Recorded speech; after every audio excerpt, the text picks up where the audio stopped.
तो साइंटिस्ट आगे देखिए, अब एक्सरसाइज 10.3 का 6th क्वेश्चन स्टार्ट करेंगे। 6th क्वेश्चन के अंदर देखिए, इसने बोला है make a rough sketch of the graph of the function. हमें एक फंक्शन दे रखा है और इसका हमें ग्राफ बनाना है, ठीक है।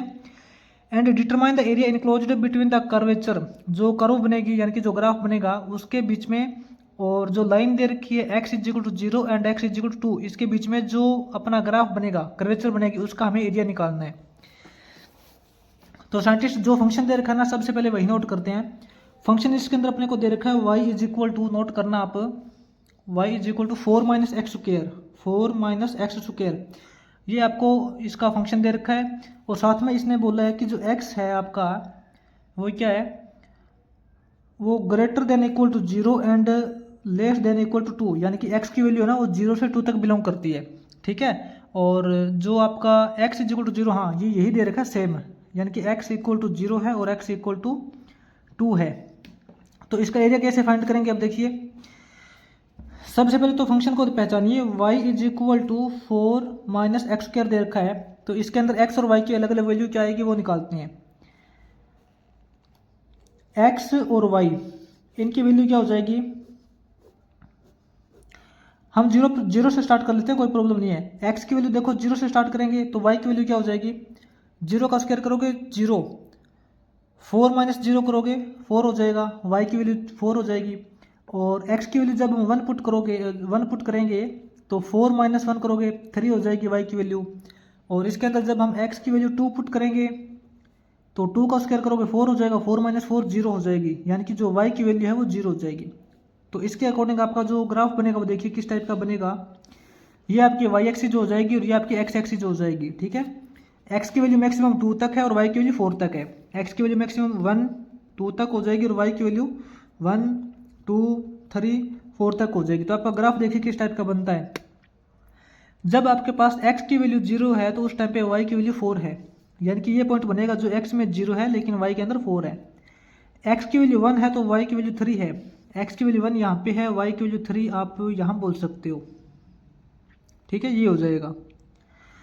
x की वैल्यू 2 है तो y की वैल्यू 0 है, x की वैल्यू अपने पास 2 यहाँ पे हो जाएगी और y की वैल्यू 0 यही हो जाएगी, ठीक है। तो साइंटिस्ट आपके पास जो ग्राफ बनेगा ना वो ये बन रहा है, देखो ये ग्राफ बन रहा है, ठीक है। इसका हमें एरिया निकालना है। इसका एरिया कहाँ से कहाँ तक निकालना है, जो x है वो 0 से 2 तक, यानी कि x यहाँ पे 0 है और यहाँ पे 2 है, यहाँ से लेके यहाँ तक आपका फंक्शन है, यानी कि जो चेंज होता है आपका फंक्शन का ग्राफ तो यही रहेगा, लेकिन यहाँ से लेके यहाँ तक आपको एरिया निकालना है, कंप्लीट इसका एरिया निकालना है, ठीक है। तो इसका एरिया कैसे निकालेंगे, सिंपल आपको इंटीग्रेशन ही करना है, क्योंकि आपका जो फंक्शन है वो तो पहले से x के रिस्पेक्ट में आ चुका है, तो इसका इंटीग्रेशन x के रिस्पेक्ट में करना पड़ेगा, ठीक है। इस तरफ आपके पास y दे रखा है, y का इंटीग्रेशन हम x के रिस्पेक्ट में करेंगे इक्वल टू, इस तरफ आपके पास फंक्शन दे रखा है 4 माइनस एक्स स्क्वायर, इसका आपको x के रिस्पेक्ट में ये इंटीग्रेशन करना पड़ेगा। तो इसका तो देखो y का इंटीग्रेशन करोगे तो वो तो y हो जाएगा, सीधी सी बात है, ठीक है। इस तरफ इंटीग्रेशन करोगे, देखो 4 का इंटीग्रेशन अपने पास हो जाएगा 4x, माइनस में एक्स स्क्वायर का इंटीग्रेशन हो जाएगा x क्यूब अपॉन 3, ठीक है। और इसके अंदर जो लिमिट पुट करेंगे कहाँ से कहाँ तक, 0 से लेके 2 तक, 0 से लेके 2 तक। तो इसका जो y हो जाएगा क्या हो जाएगा, इसका integration upper limit minus lower limit करोगे, x की जगह 2 पुट करोगे तो 4, देखो 4 इंटू 2 करोगे, ठीक है। माइनस के अंदर x की जगह 2 पुट करेंगे तो 2 का क्यूब हो जाएगा डिवाइड बाई 3 हो जाएगा, ये तो हो गई upper limit. Upper limit minus में लोअर लिमिट करेंगे, x की जगह जब 0 पुट करेंगे तो 0 इंटू 0, ये तो कंप्लीट 0 हो जाएगा। आपके पास इसका एरिया कितना हो जाएगा, ध्यान से देखना, 4 टू 8, 8 माइनस 2 का क्यूब करोगे 8 हो जाएगा, 8/3 हो जाएगा। तो 8 माइनस 8/3 को एलसीएम लेके सोल्व कर लेना, 3 8 24, 24 माइनस 8/3, यानी कि अपने पास हो जाएगा 16/3। इसका जो एरिया आएगा वो 16/3 स्क्वायर यूनिट हो जाएगा, ठीक है।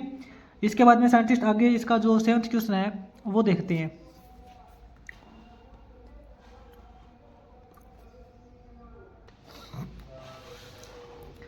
आगे साइंटिस्ट इसका जो 7th क्वेश्चन है वो देखिए। 7th क्वेश्चन के स्टेटमेंट के अकॉर्डिंग इसने बोला है find the area bounded by the curve. इसने कर्वेचर दे रखी है y is equal to cos x, ठीक है। और इसका जो x है वो आपका चेंज हो रहा है 0 से लेके 2 पाई, यानी कि 0 से लेके 360 डिग्री तक। 2 पाई का मतलब होता है ना 360 डिग्री तक। तो देखो इसके अंदर जो आपका फंक्शन दे रखा है y is equal to cos x दे रखा है, और इसके अंदर जो आपका x है वो आपका 0 से लेके x इज इक्वल टू 2 पाई यानी कि 360 डिग्री तक चेंज होता है। तो सबसे पहले तो आप ये देखिए आपका जो फंक्शन है इसके अकॉर्डिंग x और y की वैल्यू निकाल लेते हैं। x y देखो अपने पास क्या रिजल्ट आएगा, x की वैल्यू देखो 0 से लेके 360 डिग्री तक है, ठीक है। तो यहाँ पे हम ऐसा करेंगे 0 डिग्री 90 डिग्री करेंगे पाई बाई 2, 90 के बाद में हम करेंगे 180 डिग्री करेंगे पाई करेंगे, उसके बाद में 270 डिग्री करेंगे 270 डिग्री यानी कि 3 पाई बाई 2, उसके बाद में हम करेंगे 2 पाई यानी कि 360 डिग्री, ठीक है। देखो अगर हम कोस की वैल्यू 0 पुट करेंगे तो कोस 0 का मतलब होता है 1, तो y की वैल्यू 1 हो जाएगी। पाई बाई 2 करेंगे कोस 90 की वैल्यू 0 होती है, वो 0 हो जाएगा। कोस 180 यहाँ पे पुट करेंगे तो कोस 180 की वैल्यू -1 होती है, ठीक है।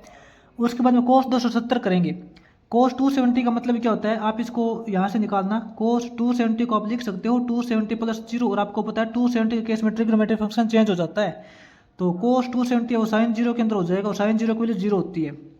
इसके बाद में कोस 360 करेंगे, कोस 360 को आप लिख सकते हो 360 प्लस 0, 360 के केस में चेंज नहीं होता फंक्शन, ठीक है, तो कोस 0 ही रहेगा, और कोस 0 की वैल्यू आपके पास 1 होती है, ठीक है। 360 प्लस 0 करोगे तो फर्स्ट क्वाड्रेंट आएगा, फर्स्ट क्वाड्रेंट के अंदर कोस पॉजिटिव होता है तो पॉजिटिव रिजल्ट ही देगा, आपको पता होना चाहिए। तो इसके अकॉर्डिंग देखो अब हम ग्राफ बनाते हैं, तो देखो अब इसका ग्राफ बनाते हैं, ठीक है। तो ये देखो आर्टिस्ट आपकी y एक्सिस हो जाएगी और ये आपकी x एक्सिस हो जाएगी, x एक्सिस, और यहाँ आपका ओरिजिन हो जाएगा।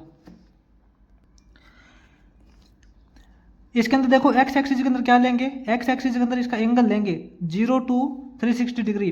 मान लेते हैं कि आपके पास ये 0 डिग्री एंगल है, यहाँ पे आपका पाई बाई 2 हो जाएगा 90 डिग्री, यहाँ पे आपका पाई हो जाएगा 180 डिग्री, यहाँ आपका 3 पाई बाई 2 हो जाएगा यानी कि 270 डिग्री, और यहाँ आपका 2 पाई हो जाएगा 360 डिग्री, ठीक है। और इस तरफ ये वैल्यू लेंगे, जो y की वैल्यू है वो कहाँ तक है, y की वैल्यू अपने पास है +1 तक, तो अपने पास ये y की वैल्यू +1 तक हो जाएगी, और यहाँ अपने पास y की वैल्यू नीचे की तरफ -1 तक हो जाएगी। यहाँ आप बोल सकते हो कि -1 है, ठीक है। अब इसके अंदर देखो अगर आपके पास x की वैल्यू 0 है तो उस टाइम पे y की वैल्यू 1 है, ठीक है। x की वैल्यू 0 डिग्री एंगल है तो y की वैल्यू 1 है आपके पास, ये पॉइंट बनेगा।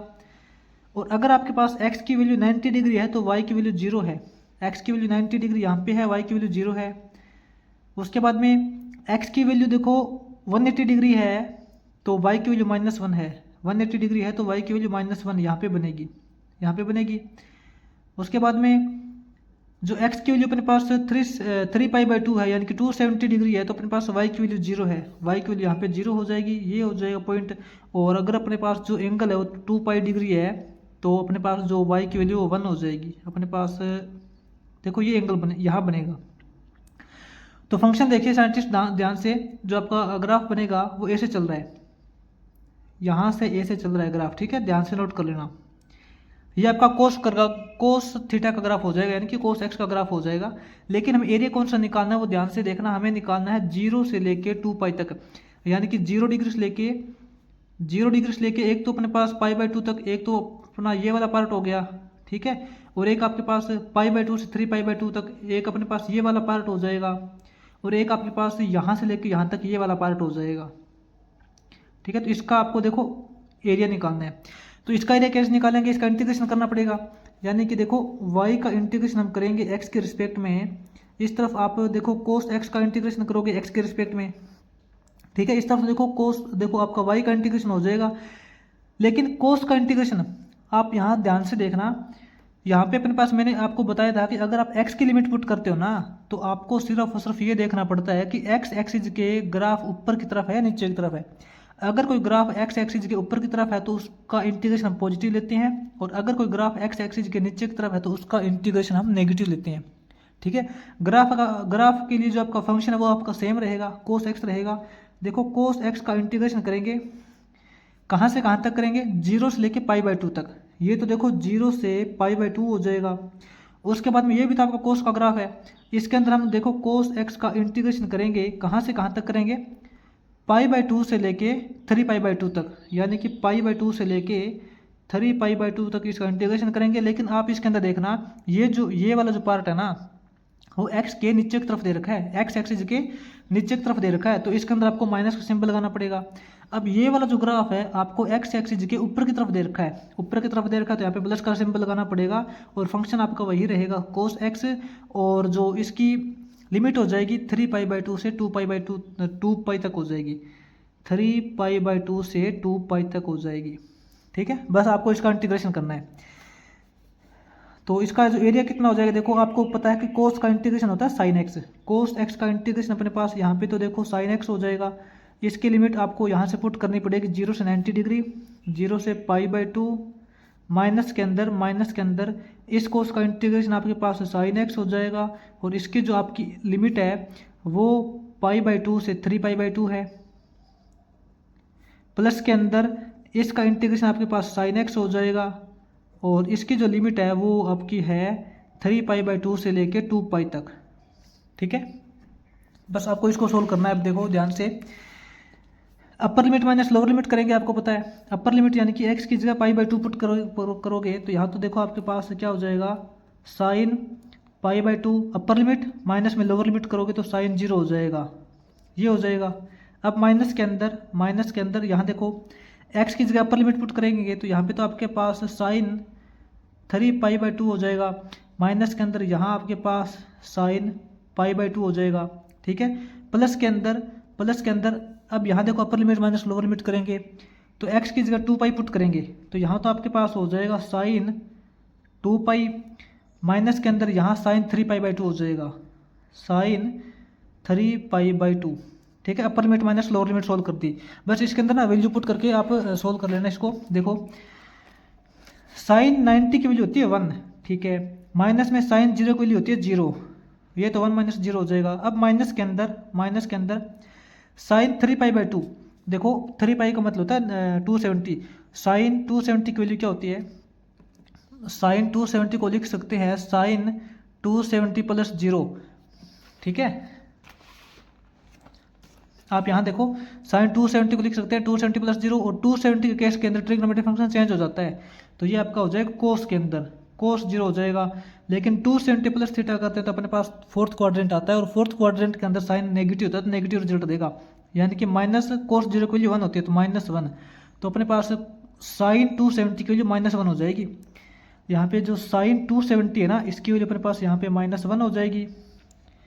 माइनस के अंदर साइन 90 की वैल्यू 1 होती है, 1 हो जाएगा।